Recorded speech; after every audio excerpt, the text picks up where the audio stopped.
Gujarat science city ખાતે દર વર્ષે 5 જૂને વિશ્વ પર્યાવરણ દિવસની ઉજવણી ઉત્સાહપૂર્વક કરવામાં આવે છે. આ વર્ષે 2025ની થીમ બીટ પ્લાસ્ટિક પોલ્યુશન અંતર્ગત Gujarat council of science city અને Gujarat council on science and technology દ્વારા સંયુક્ત રીતે સાયન્સ ડોમ ખાતે એક વિશેષ કાર્યક્રમનું આયોજન કરવામાં આવ્યું હતું. આ કાર્યક્રમ અંતર્ગત સાયન્સ સિટી દ્વારા સૌને સંદેશ આપવામાં આવ્યો કે આપણે પ્લાસ્ટિક મુક્ત ભારત બનાવવા માટે સિંગલ યુઝ પ્લાસ્ટિકનો ઉપયોગ બંધ કરવો પડશે અને રીયુઝેબલ વસ્તુઓને અપનાવવી પડશે.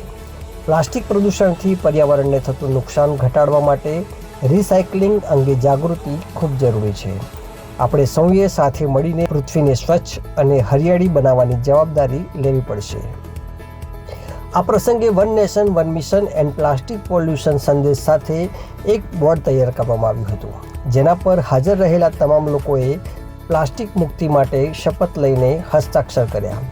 આ બોર્ડ દ્વારા લખેલા શપથમાં સિંગલ યુઝ પ્લાસ્ટિક ન વાપરવું, રિસાયકલ કરી રીયુઝ કરવું, પૃથ્વીને સ્વચ્છ અને હરિયાળી બનાવવાનો સંકલ્પ લેવામાં આવ્યો. તેમજ નીલબેન ભોલા અને સખી મંડળની મહિલા ટીમ દ્વારા કપડાની થેલી બનાવવાનો હેન્ડ્સ ઓન વર્કશોપ યોજાયો, જેમાં વિદ્યાર્થીઓએ ઉત્સાહભેર ભાગ લીધો. આ સાથે વેસ્ટ ટુ વેલ્થ મોડેલ બનાવવાનું પ્રદર્શન પણ રાખવામાં આવ્યું હતું.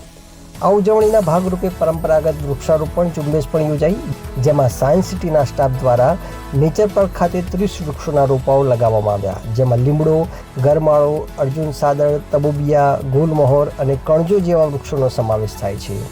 આ ઝુંબેશનો ઉદ્દેશ પ્રકૃતિ સંરક્ષણ અને હરિયાળા આવરણને વધારવાની જાગૃતિ લાવવાનો હતો.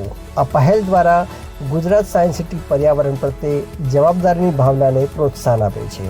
આવા પ્રયાસો પ્રકૃતિ પ્રત્યેની આપણી લાગણીને વધારે છે અને હરિયાળા, સુરક્ષિત તેમજ સ્વસ્થ ભવિષ્ય માટે અનિવાર્ય બની રહે છે. ગુજરાત સાયન્સ સિટી આવા કાર્યક્રમો દ્વારા પર્યાવરણ સંરક્ષણ માટે સતત પ્રેરણાનું કેન્દ્ર બની રહે છે. આ કાર્યક્રમમાં ડૉક્ટર નરોત્તમ સાહુ, એડવાઇઝર ગુજકોસ્ટ, doctor Poonam Bhargav, principal scientific officer ગુજકોસ્ટ તેમજ doctor Brajesh Parikh, GMSP GCSE ઉપસ્થિત રહ્યા હતા.